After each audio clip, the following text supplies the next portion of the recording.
One. Welcome to the Jeremiah Show.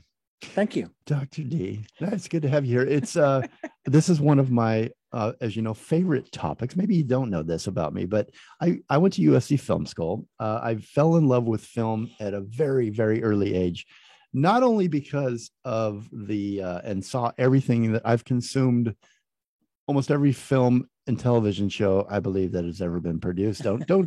Don't really check me on that. So you've watched everything on Netflix, is what you're saying? Basically, I'm a shrew in a dark hole watching film and TV and listening to music.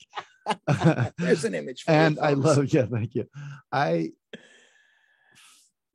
What captured me, not only the imagery, right, of a good film or a story and taking you away to another world, but it was that music. The music score in a film. Brings out emotions. Even now, a good movie score brings out emotions that normal music sometimes hits and sometimes doesn't with me. But a good musical score is always emotional to me, and it makes a good film or a film into a great film. It is really what it's a big element to the filmmaking process and to enjoying a film. And the gentleman, the special guest that we have on today has, oh my God, he has added or given so much to the world of film and cinema. And as a composer in his own right, I'm gonna give you out some of the information here. But before I do that, with his music, to finish that sentence, before I do that, there is a terrific article that was written by Abby White. And I, as you know, I usually write something very special for each guest. And I don't think I could do it better than Abby White did here in her opening lines. She says, imagine discovering as a young child that you have the ability to sit down at the piano and instantly play anything that you hear. This skill is so natural to you, you don't even recall not being able to do it. It feels entirely normal. You don't realize it's unique until adults start marveling at the extraordinary talent they're witnessing and urge your parents to have you evaluated at Columbia University at the age of 9. This is one of the many remarkable circumstances in composer William Goldstein's life. He's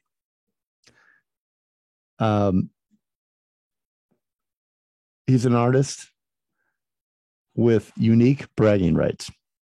He has both Motown and CBS masterworks. He has over 60 albums currently available, which average a whopping 6 million monthly streams. Jeez.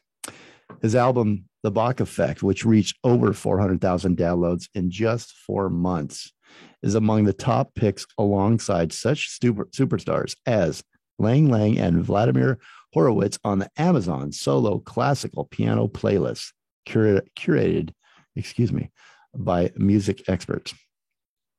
He has scored over 50 movie and television projects, including Fame and The Miracle Worker.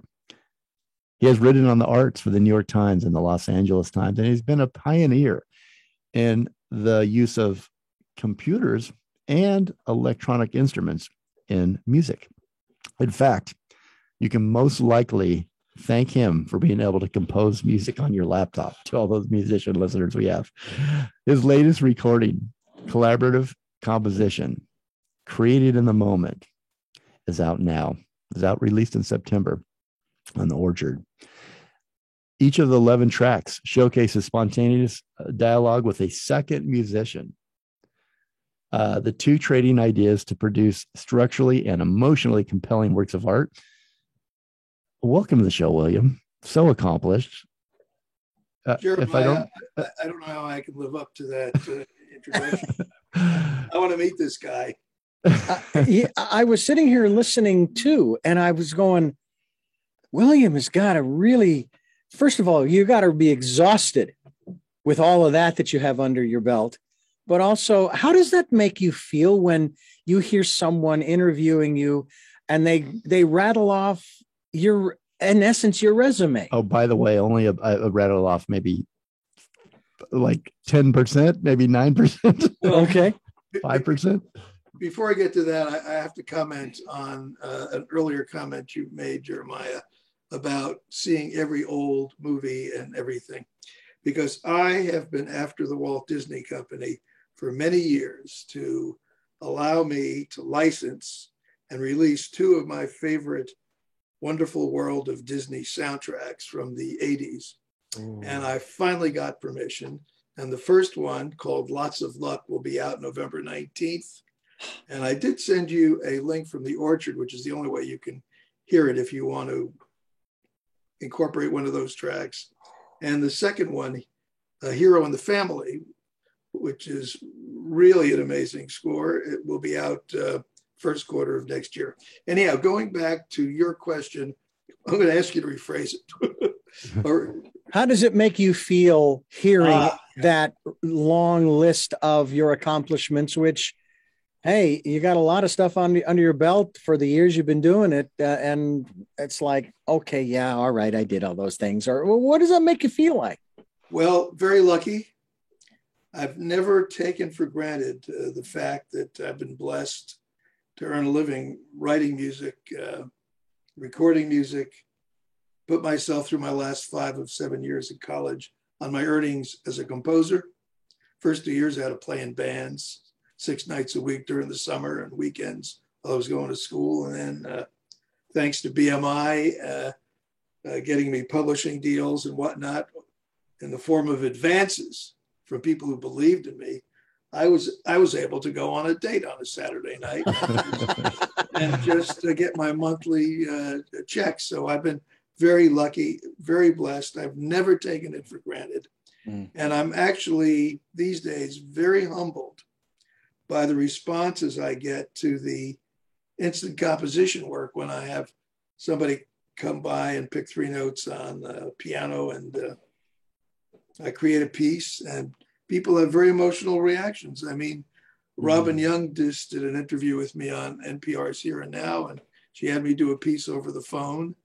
And she said she cried. I mean, you know, it wasn't even in person. So wow. It's very humbling. Whatever it is that connects with the audience is actually part of what's being explored in an ongoing documentary project that was started by my dear friend Ted Kotcheff, the amazing director of Rambo First Blood, My Weekend with Bernie, Fun with Dick and Jane.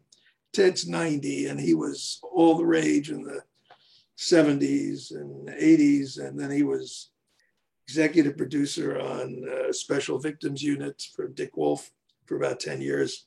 And he was always fascinated with instant composition. So he started this project and had to walk away with it because of age and health issues. And we're looking for somebody to come in and finish it. But the emotional responses I get at first, well, this all started in 2011, which is when I had the wake-up call and realized that my ability, since I was a kid, to create in real time was not common amongst my colleagues. I thought everybody did it.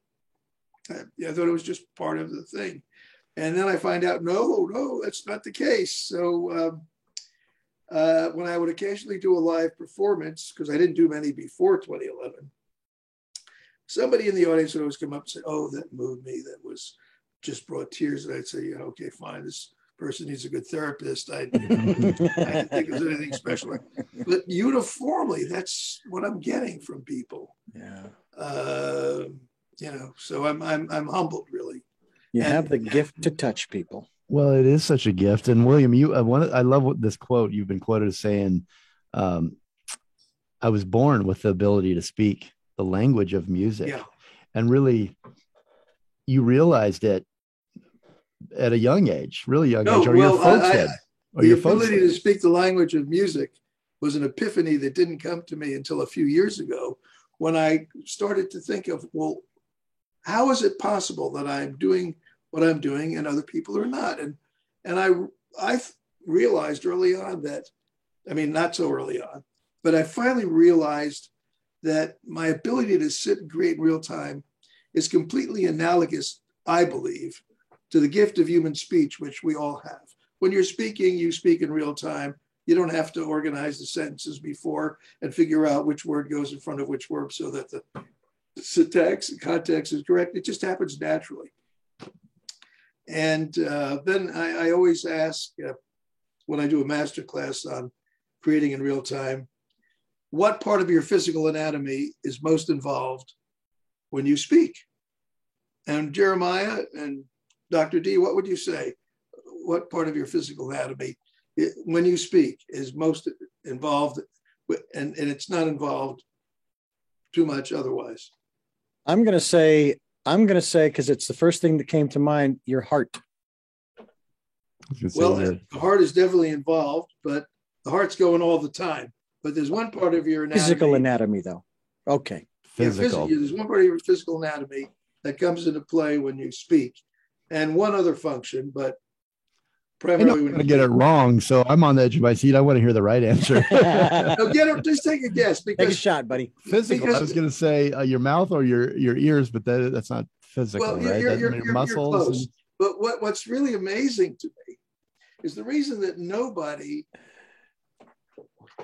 gets it right away is the same reason I didn't think anybody that other composers didn't do this, because it is so natural you never think about it. It's the tongue in your mouth. Oh, jeez.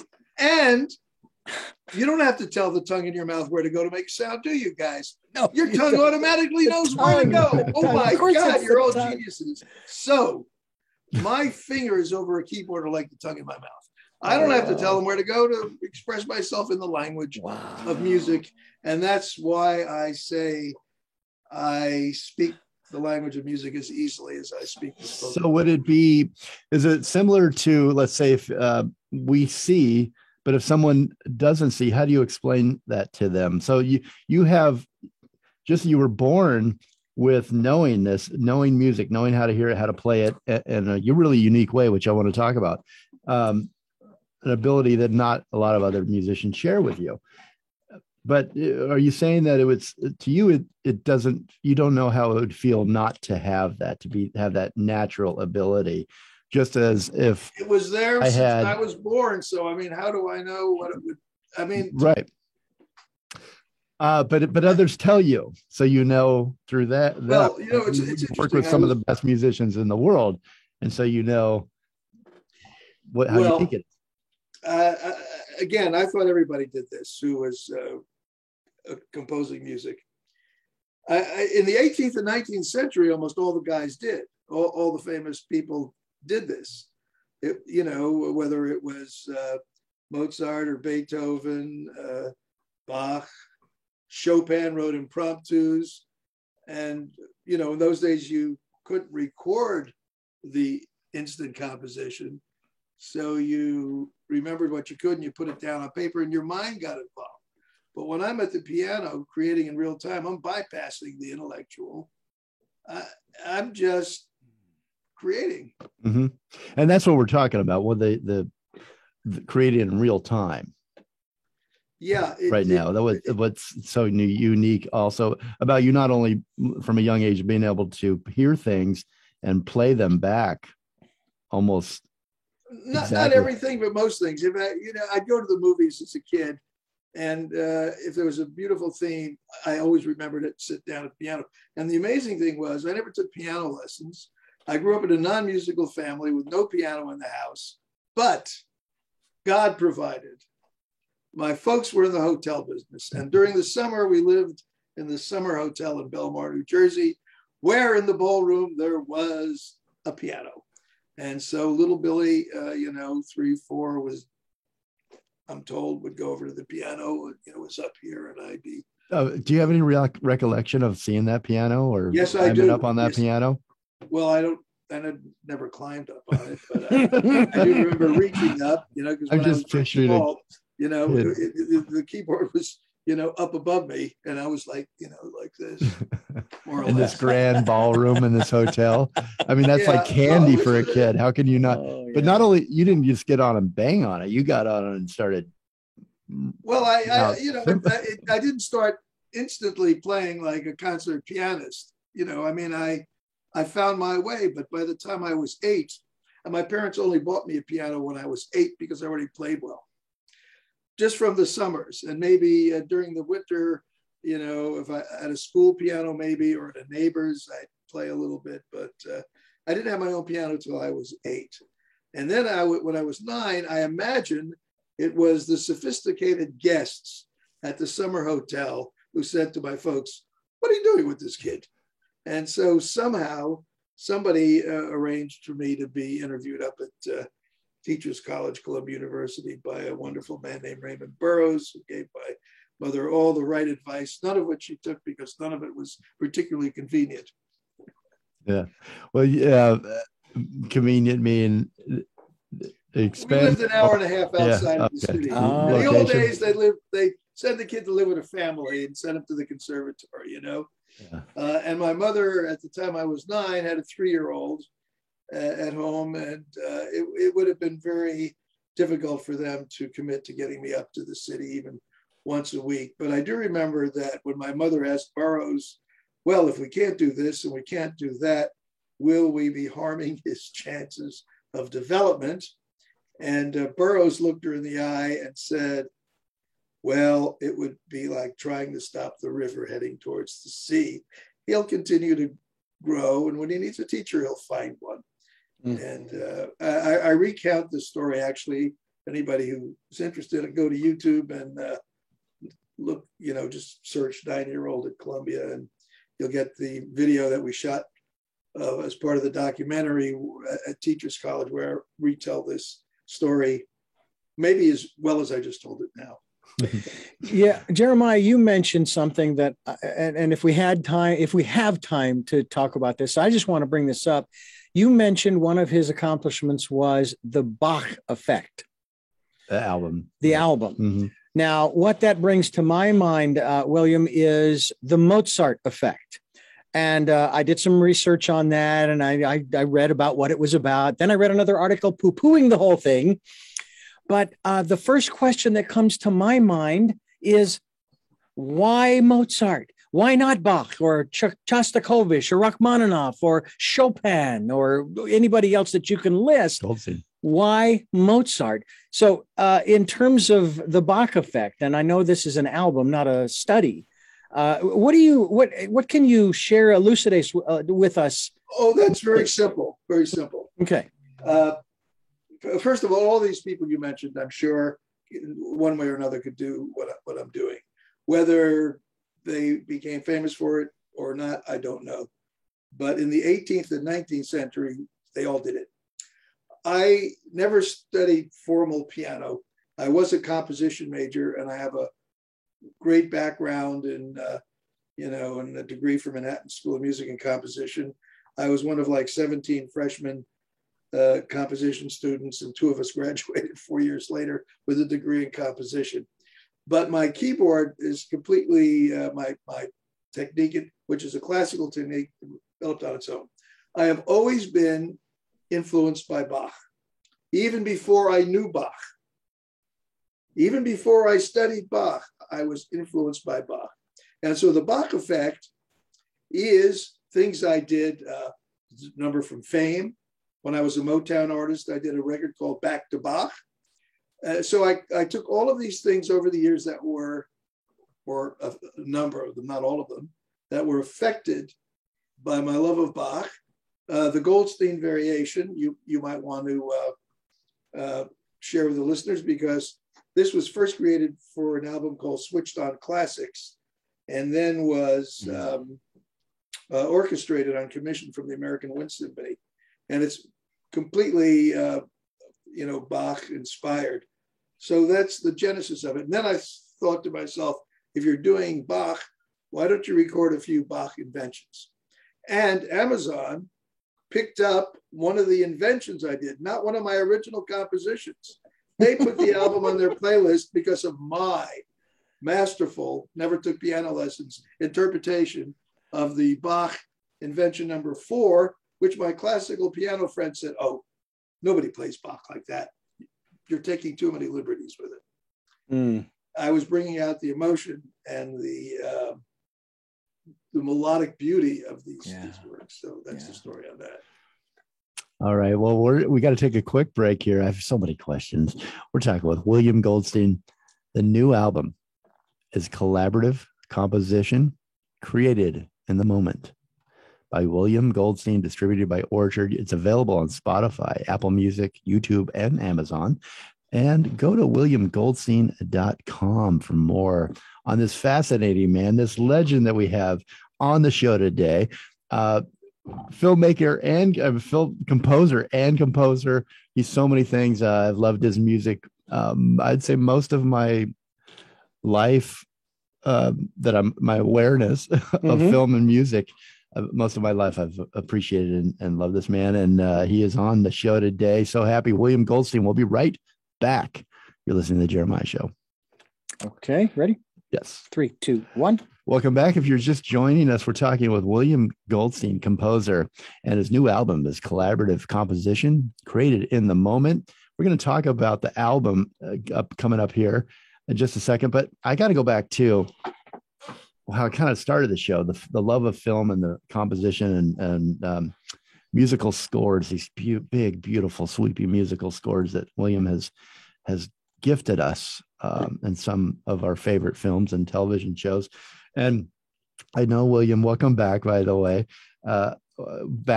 taking you back to the hotel that your family managed or ran in the hospitality hotel business in New Jersey. There was a grand ballroom, a baby grand piano, I believe it was.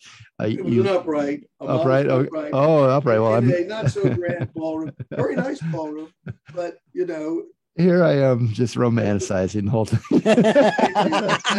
Doing a reality check. Hey, bring me back to reality. I'm seeing a movie already. But the hotel was across the street from a theater. And right? I was belly surfing at 9 years old as well. Oh, wow. But, giving it a little context. Thank you for bringing back a little romanticism to the whole idea. Okay, let me make this the theme. And then there's a movie theater, and I love this. Movies were 9 cents at that time. Yes. And you started but seeing that was only during the daytime. Okay, so you went to see movies, and tell me that I'm really fascinated by this, and then we'll talk about the album. But I'm just picturing a young William, a young Billy Goldstein. You go see these movies, and then what was the first movie that you saw, and what stood out? Was it the music or the story? Do you remember? Well, or did you even have those thoughts? The movie I saw was I do remember seeing a lot of movies in the unair conditioned theater around the corner.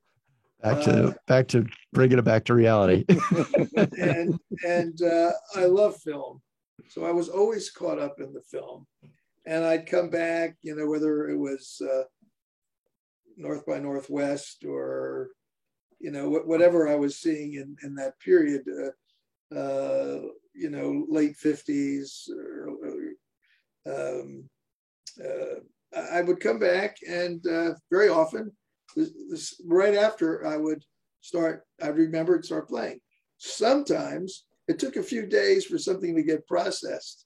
And then all of a sudden, what I heard 3 days earlier pops into my head, and I go to the piano, and out it comes in a somewhat complete form. I also remember going to see Abbott and Costello meet Frankenstein and running out of the theater during the opening credits. And back then, I would love to go see that movie. Then I realized it was a comedy. They got you in the first scene, you were out of there. Absolutely. Probably with the music. Even maybe if you haven't thought about this before, obviously, if you went back to the piano and tried to recreate what you'd listened to or seen or heard, the music must have really got you. I love sitting down and playing movie themes that affected me when I was a kid, whether it was Dmitri Tiomkin's The High and the Mighty, or the wonderful movie with Anthony Perkins about the Quakers. I'm having a senior moment. I am a senior after all. I didn't see. Okay, you caught me. I didn't see that one. Friendly Persuasion. Oh, maybe I have seen that. Friendly Persuasion. I think I have seen Pat Boone had a big hit with that. But anyhow, I'd come back and I would just play, and I still play these.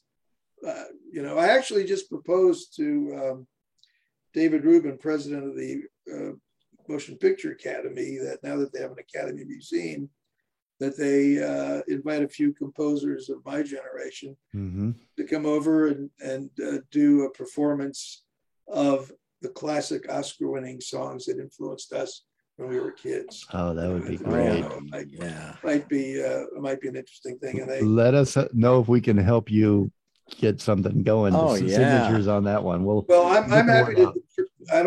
I'm happy to do it anywhere. Arrange a performance in Santa Barbara. Okay. We might have something for you coming soon. Well, that would be a pleasure. Could do a couple of my.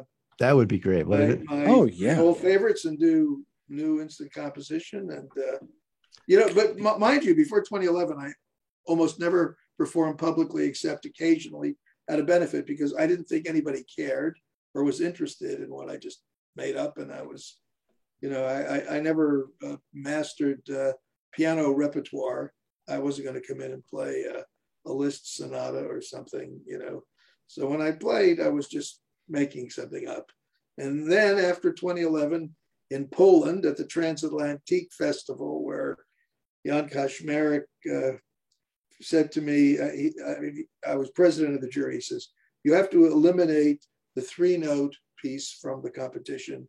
It's too hard. Nobody can do it. And I'm thinking, you explain what the 3-note composition is? Yeah, well, I started when I would do a live performance, I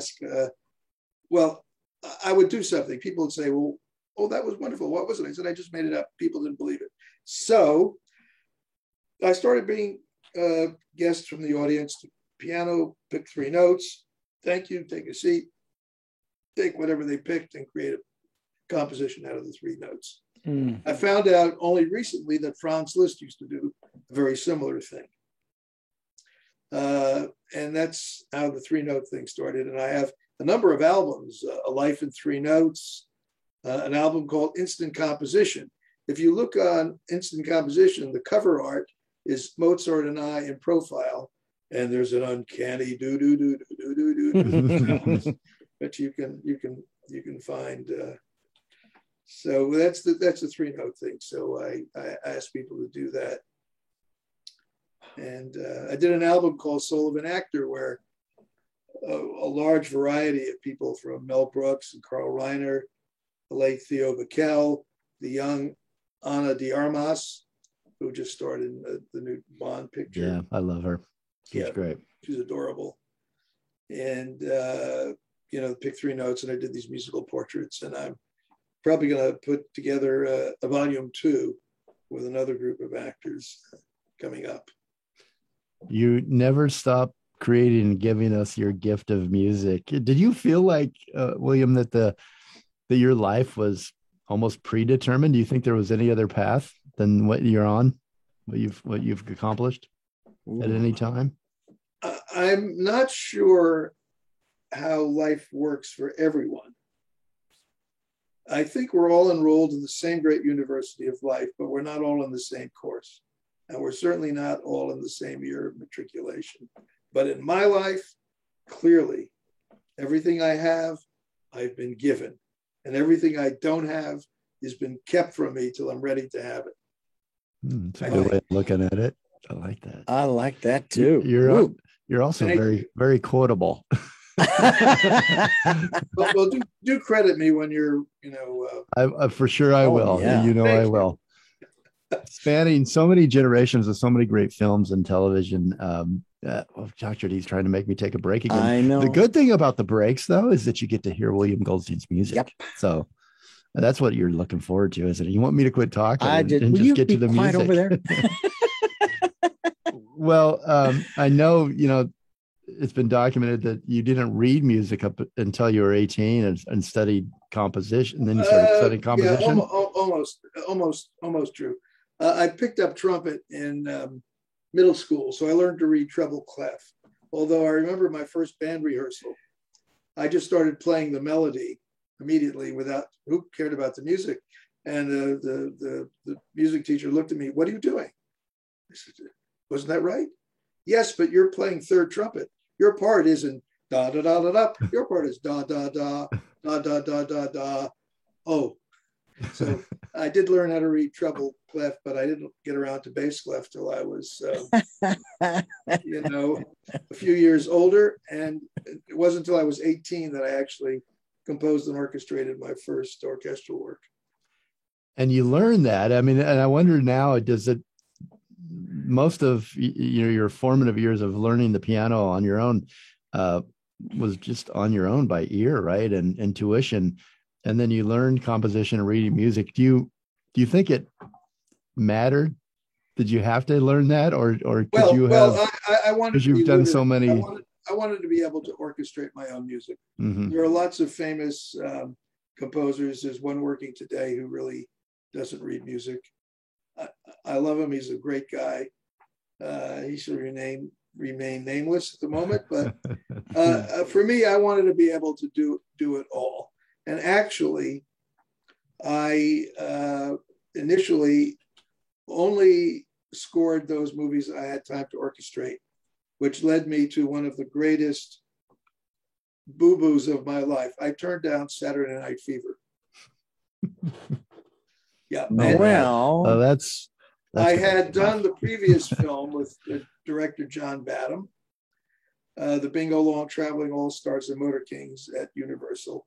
And Saturday Night Fever was his next movie. And I was a disco artist on Motown. So naturally, who would he ask? But at Motown, they wanted me to be a star. They encouraged me to do movies where I'd write the songs as well. And unfortunately, Saturday Night Fever had songs written by some obscure Australian group. I've never heard of them before. Yeah. So that was, I mean, I can laugh about it now, but it was a grave mistake career-wise. And well, that's got to happen as well. That's got to happen a lot in your business where there are regrets like that, where you're like, oh, I turned that one. Yeah, I have another one too, but only one regret per show. Okay. We'll have you back and you can give us the second regret. If you're curious enough, I'll be happy to come back because you guys are fabulous. Well, thank you. You're welcome on our show anytime. We're so honored. We're talking with William Goldstein, collaborative composition created in the moment. That's the new album, and you've got to check it out. We're playing it throughout this hour on the show. Distributed by Orchard, but it's available Spotify, Apple Music, YouTube, and Amazon. Go to williamgoldstein.com for more information. Just go and God, there's albums. There is history, to my YouTube channel. Stories. Go to the videos. Go to YouTube. Composition and stuff. William Goldstein, love you, man. We'll be right back after this break, but don't go away because we're going to talk about the new album when we come back. Collaborative composition created in the moment by William Goldstein. All right, here we go. Okay. 3, 2, 1. Welcome back. If you're just joining us, we are talking to a very special guest. Such an honor to have him on the show today, William Goldstein. The new album is out now in September. Collaborative was out and released in September, is out now. Collaborative composition created in the moment by William Goldstein. You know him. He is a legend in film and as a composer. Welcome back, William. Let's talk about the new album and the process, not only the process, but the idea for the album. It's unique. And look, you're getting an order right now. That's right. Somebody just turn this annoying thing off. I apologize. It should sound like money falling. That's right. That's what it should sound like. Absolutely. So apologies. You can edit it now, I imagine. You're a busy man. We just took up an hour of it. We're taking up an hour of your time. So let's discuss that in the new album. Right. Features works created in the moment with 7 different artists. So if you could explain how the collaborative instant composition process works a little bit. I know you've touched on it a little bit here, but in relation to this album. Well, I didn't touch on the collaborative part, only the instant composition part, which involved me. The idea of creating a composition with another composer artist never entered my mind. And when it was suggested to me, I didn't think it was possible. How in the world is anybody gonna know where I'm going when I don't know where I'm going when I'm doing what I'm doing? And I don't want to be distracted having to be distracted following somebody else, right? Mm-hmm. Anyhow, a very good friend of mine, James DePasquale, who has done any number of film and television shows, and in his younger days performed with the Chicago Symphony, and they've even played some of his music. And we met as composition majors at Manhattan School of Music. On YouTube, there is an interview also shot for the documentary where we talk about this in detail. But Jim prevailed upon me, even though I kept saying it's not possible, it's not possible. Let's give it a try. So we gave it a try. And it took us about a week to start making things happen. And then magic happened. And I can only say, whereas in jazz improvisation, you're following a pre-existing composition, chord changes, structure. So what I'm composing in real time, I'm creating the structure and whatnot. But what happens is when I'm creating with another human being, they hear what I'm doing and they throw it back to me. And maybe they throw it back to me a little differently. And then I throw it back to them. So it's like a simultaneous conversation. And it's similar in jazz, only in that the ideas are going back and forth. But what we are doing is creating compositions.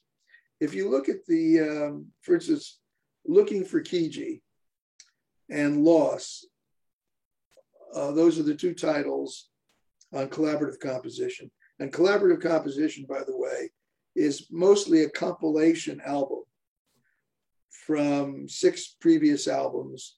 The album I did with Jim DePasquale, saxophone and piano. I have 2 violin piano albums, cello, piano, guitar, piano, vibes, piano. And then there's one track called Movement for Violin and Piano that was recorded live in front of an audience. Everything else was in the studio. And all of these compositions are very compositional. So after this album was released with Jim called In the Moment, I was just blown away that there was a whole other creative something open to me. And I started improvising ballets with dancers, which is easy, of course, because it's 100% control of the music. I respond to what I see, they respond to what they hear. And these works look and sound like pre-composed, pre-choreographed works. Mm-hmm. And the collaborative composition albums, they all sound pre-composed. There's a review in Fanfare magazine of the album where they note a piece I did with Lawrence Juber, Point and Counterpoint. And,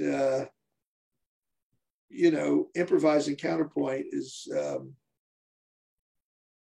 the reviewer assumed that there was pre-planning. No, it would all happen spontaneously. It's miraculous. I don't know what to say, but I don't think anybody else in the world is doing this sort of thing. It's that language of music that you understand. You found a way to speak to others collaboratively. So. Yeah. Now, I know that there were many stories in the 18th, 19th century of people composing in real time. I don't know if there were any stories of collaborative compositions. Certainly you couldn't record them then. So if there was, who knows what there was. But now we record these things, and it's just somewhat miraculous. So, but at the end of the day, it doesn't make any difference what the process is. Either the music is exciting and moving, or it isn't. But for me, composing in real time, I love it because it's easy. I get a 10-minute piece in 10 minutes instead of having to work for 3 weeks. I really wanted to go into the process of scoring a film. I don't think we have time on this show, but well, like you said, you'll come back. I hope that's a genuine offer. There's so much to explore with you, William. And your music does move, though. It's very moving. There's time and time again, whenever I hear. I was watching the Oscars a few years ago, and they were giving out the awards and I find this interesting. They've got 2 different categories. One is for sound editing and one is for sound mixing. And I'm sitting here going, okay, I know the difference between the two, but why are they separate? Because usually the editor is going to also do the mixing, because that's why he chose this, that, the other thing. But one of the things they said, and I think this applies to the music as well, but of course they were referring more to the sound effects and so forth. Without the sound effects and so forth and so on, your movies wouldn't be what they are. You wouldn't feel the things that you feel. And I think the same thing can be said for the music. I mean, they put these different pieces in at the different places to get you going. Have you ever heard or seen a film unscored? It's awkward. It's like, silent films have music. Make it. Exactly. The music really does. And it's got to be such an interesting process to be able to capture. I guess it's what you're feeling when you watch the unscored film, William. I bet that's a part of it. Yeah, you're immediately inspired. You're grabbing stuff from the ether. You're telling us how to feel. You're really moving us in the right directions.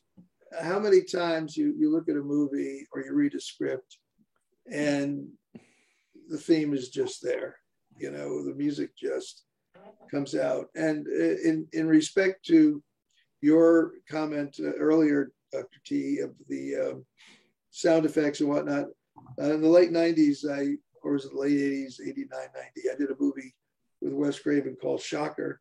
And I remember going to the sound effects people and having them giving me major sound effects, which I could sample in this electronic score and incorporate into the music. Ooh. And the sound effects people didn't build their tracks until I submitted mine, because I already incorporated a lot of the sound effects into the music, which I've never done before. And now it's done all the time. Yeah. Well, I'm glad you brought that up to Wes Craven. I know you guys have had a long working relationship since it is Halloween this weekend. Yeah. We had to mention Wes Craven, but and some of the scores that you've been involved in with Twilight Zone. Well, you Twilight have something Zone is why Wes asked me to do Shocker. And Twilight Zone was just an incurable romantic piece, so unlike Wes Craven. And I just, how he intuited from this beautiful, sensitive, romantic score that he wanted me to do Shocker. You would have to ask Wes, but he's not here anymore to ask. But nevertheless, he did ask me to do Shocker. And I will tell you, if you listen to that score, besides the terror and the horror, there's a lot of humanity. I cannot write a score that doesn't have a lot of humanity in it. Fantastic. Is that something that you set out to do, or is it just instinctual, or is that something that's an underlying theme? The humanity. At the end of the day, I think that the arts, that it's incumbent upon an artist to inspire and move and uplift and try to inspire us to be better than we could be.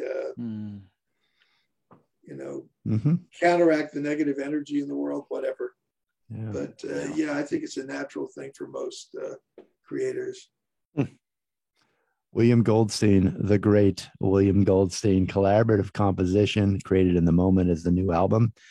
Available Spotify, Apple Music, YouTube, and Amazon. And check out the great videos on YouTube. William, go down the William Goldstein rabbit hole. Yes. We'll be right back to say goodbye. And here's a little more from William Goldstein, collaborative composition created in the moment, the new album. We'll be right back. Clear. All We've right. got just a couple minutes, my friend. Any topics that I haven't touched on that you'd like to talk? You want to mention the artists on the album? Give any production credits out? Anything like that? Yeah, well, production credits are me. I mean, I do it all. Okay. Doing the cover art. I love it. You're It's just a one-man operation. okay. But how about mentioning the let me get. I want to make sure. send people to my YouTube master channel. Yeah, well, I 2012 I drove cross country on my own dime. Okay, do you want to tell the? Yeah, we'll come right back. So we got it in the show. Hold on one second. 3, 2. Thank you. 3, 2, 1. Welcome back to the Jeremiah Show. If you're just joining us, we are talking with composer William Goldstein. His new album has been played throughout the show. I'm sure you've enjoyed it. Collaborative composition created in the moment. And welcome back, William. You were going to talk. You were telling us about off air about this journey across the country, and where does that journey end? Start, begin, and end. Well, it probably started when I was doing Fame and was asked to be on the board of the newly forming California State Summer School for the Arts, CSA, which is a program for high school students, a summer program. The last many years it's been over at Cal Arts, and I was a founding board member, and I would do master classes at the school. And in 2012 I bought a new car. I bought a Lexus hybrid. Now I'm driving a Tesla, but I was jazzed with the Lexus hybrid, and I decided I was going to drive cross country. And the executive director at the school at that time said, well, if you're going to drive cross country, why don't you do something useful? And I said, like what? Why don't you do some master classes at performing arts high schools? I said, if you set it up, I'll do it. She set it up and I did it. I drove across country, the northern route, came back the southern route, spent a couple of weeks in New York in between, and did any number of master classes. I put a YouTube video together about it called We'll Be All Right, which is the title of my first released record back in, was it 1969, 1970? I don't know. I wrote with Sandy Linzer, who did a lot of stuff for the Four Seasons and whatnot. But it was a very inspiring thing. And I'd like to do it again, actually. Just kind of giving back. I did these free classes. I had a fabulous time, met wonderful people. And you are the original Will I Am. Well, Will I was. and Will I still could be if somebody Will you are. Will you are who you are. I love it. I when I was thinking about your album, I was thinking we just had a guest on, 8-time Grammy Award winner Eliana Elias, who Brazilian pianist. I'm not sure if you're aware. I'm sure you're probably aware of her. Love Brazilian. And she did an album where it's her and Chick Corea playing. It reminds me of a little bit. 2 keyboards. Yeah, 2 keyboards. And wow, that's hard. That's very hard. Yeah, very hard. It's a beautiful album. Well, I always say this, and I hate to repeat myself, but the hour went by too quickly, and there's so much great music. I encourage you to pick up the new album, to download it, stream it, whatever you've got to do, just listen to it, and then dig into. There are is it over 60 now, William? Yes, it's well over 60 titles. Well over 60. So I've been saying 60 for a long time. I released 4 albums last year during COVID. You're so productive, you don't even know how many albums you have out. But my catalog numbers now are up to the 90s. So, but that includes a number of singles as well. So, and then you can create quite a few playlists with your music. So, and I encourage you to do so. I will have one final question for you. All the accomplishments, we didn't get to talk about Vietnam and you playing there, playing for the military and the band. Well, I was in Washington during the Vietnam War. I was very lucky. But you cite that as one of your best times of your life, right? Whether you played. It was that's a remarkable experience. My my draft board ran out of, everybody had to go. There was no lottery. If you grew up in a basically middle-class town, everybody went. I'd been in college 7 years. They said, you're going. And I got very lucky. I ended up as composer in residence for the United States Army Band. And while I was in Washington, my commanding officer, recognizing my abilities, commissioned me to write a number of works, including a trombone concerto called Colloquy, which I wrote when I was 25. And it's my most often performed concert work. It's become repertoire. It was required by the International Trombone Association a couple of years ago for an international composition. Everybody had to learn the piece. It was an incredible experience for me. I'm very grateful, to have had that opportunity. It's amazing. All of these different milestones in your life, all these great experiences, all these great accomplishments. What have you enjoyed the most? Boy, I've enjoyed it all. I mean, I could do a show with you alone just on my Motown days, which was an incredible experience.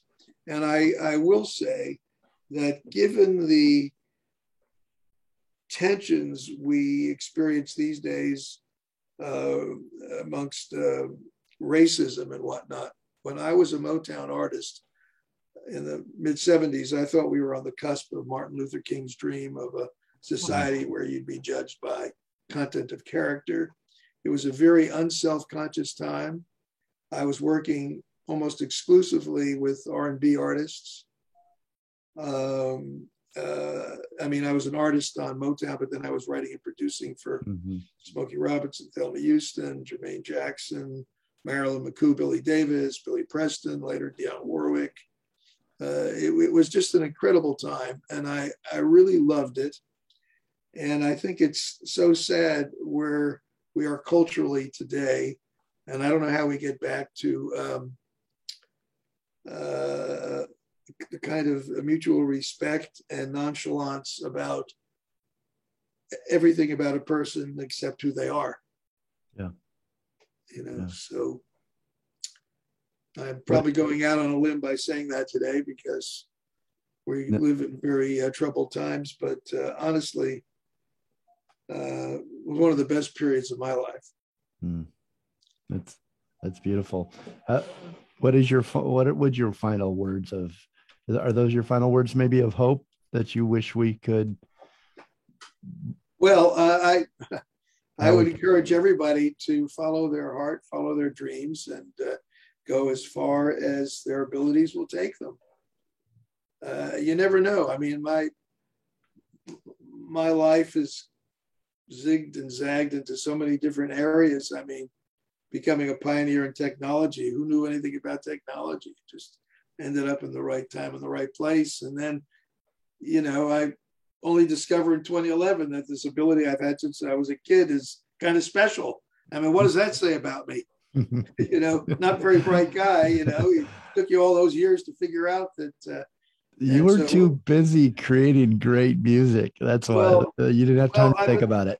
I've been lucky, but in 2011, my focus completely shifted from doing a movie score after another to just creating and sharing the gift of creating in real time and doing master classes and recording albums. And so I've gone, Berry Gordy made me a recording artist. And now I've come back to being a recording artist, these days, a classical crossover artist, I suppose, although I'm still comfortable with all genres. Who knows? I don't know what's next. I'm sure something amazing. And thank you, William Goldstein, so much. You're definitely a treasure. Your music is treasured, and we appreciate what you've given us. And I can't say much more. You're just it's such an honor to have you on and have spent an hour with you here on the show. The new album, once again, is Collaborative Composition, Created in the Moment by William Goldstein, available on Spotify, Apple Music, YouTube, and Amazon. And thank you so much. Jeremiah, Thank thank you for you, explaining. Dr. T. You guys have been really, really wonderful. And I warn you now, if you do invite me to come back, I will. Wonderful. Don't threaten me. I'm taking you up on that threat. Okay. I just wanted to thank the listeners really quickly before we go. DK, number one spot this week listening, Louis Leaks, Ralph Soriano, and Satrio Nugaro, Honeydew. I love who is Honey Hootie Hoo. I'm sorry, Hootie Hoo. United States was our number one country listening, Switzerland number two, United Kingdom, Ireland, Canada, Indonesia, Thailand. And that's where I stop, and the list goes on. Thank you so much, all of you, for listening. Next week, we have a special guest for a very special Veterans Day tribute for our men and women in the military. Jeff Skunk Baxter of the Doobie Brothers and the Hall of Famer will be on to spend an hour with us and talk about all the great men and women and that make up our military and some of the challenges and hope that they have on this Veterans Day. So thank you for listening. Communicate, listen more, and listen more to William Goldstein's new album and evolve. Everybody have a great week. We're clear. Beautiful. Thank you. You guys are truly wonderful. Jeremiah, thank you. I thought you were avoiding me since we first met because you never took a call. No, I am so sorry. You're fabulous. You were not expecting. You had low expectations. I didn't know what to expect, but you truly exceeded everything. You're really wonderful, and I appreciate all the kind things you said, even if most of them weren't true. They're all true. I don't say untrue things. I say what I feel. I mean it. So what is your main gig? So that's why I've been so out of touch with with your. I mean, we have exchanged emails, but I'm late or I haven't seen them. Right. Yeah. And that's not normally the case with me. What I'm working on right now is my main thing is for 35 years hospitality. I went to film school, but then everybody went on strike in 2000. You probably remember that they were going to say 8 months. So I went back to restaurants and hospitality and then never really went back. I've opened over 200 restaurants, some down there in LA, that Santa Monica Seafood on Wilshire I opened and created with the Stiglianos and on and on. So this last 2 weeks, there's a hotel in Cabo that just hired me. I'm working on bringing with Johnny Valente from Birdland in New York City. We're bringing Birdland to Santa Barbara. Wow. I'm working on that. It's been a perfect storm, and then on and on and on. Anyway, so I so apologize because I'm not. I'm usually really. I didn't know what to expect, and then when I got on at 1 o'clock and there was nobody there, I was thinking, you're like, oh man. I'm sorry. If you get down here, I'd be delighted to hang with you in person. I would love that. Love that. If I am interested in doing more of these. Performances where I talk to the audience and whatnot, or if you get involved with organizing anything, I don't know if this Birdland thing is going to be live performances, but yes, of course, it's going to be like I fit in on jazz festivals, classical festivals, anywhere. Oh, we would love to have you, and I'm definitely taking you up on that one. So we're trying to get it all together and open by next summer. So. I mean, that's not public knowledge yet. I'm gonna have to cut this out, but between you and I, that's what we're working towards. And we're just looking at real estate right now.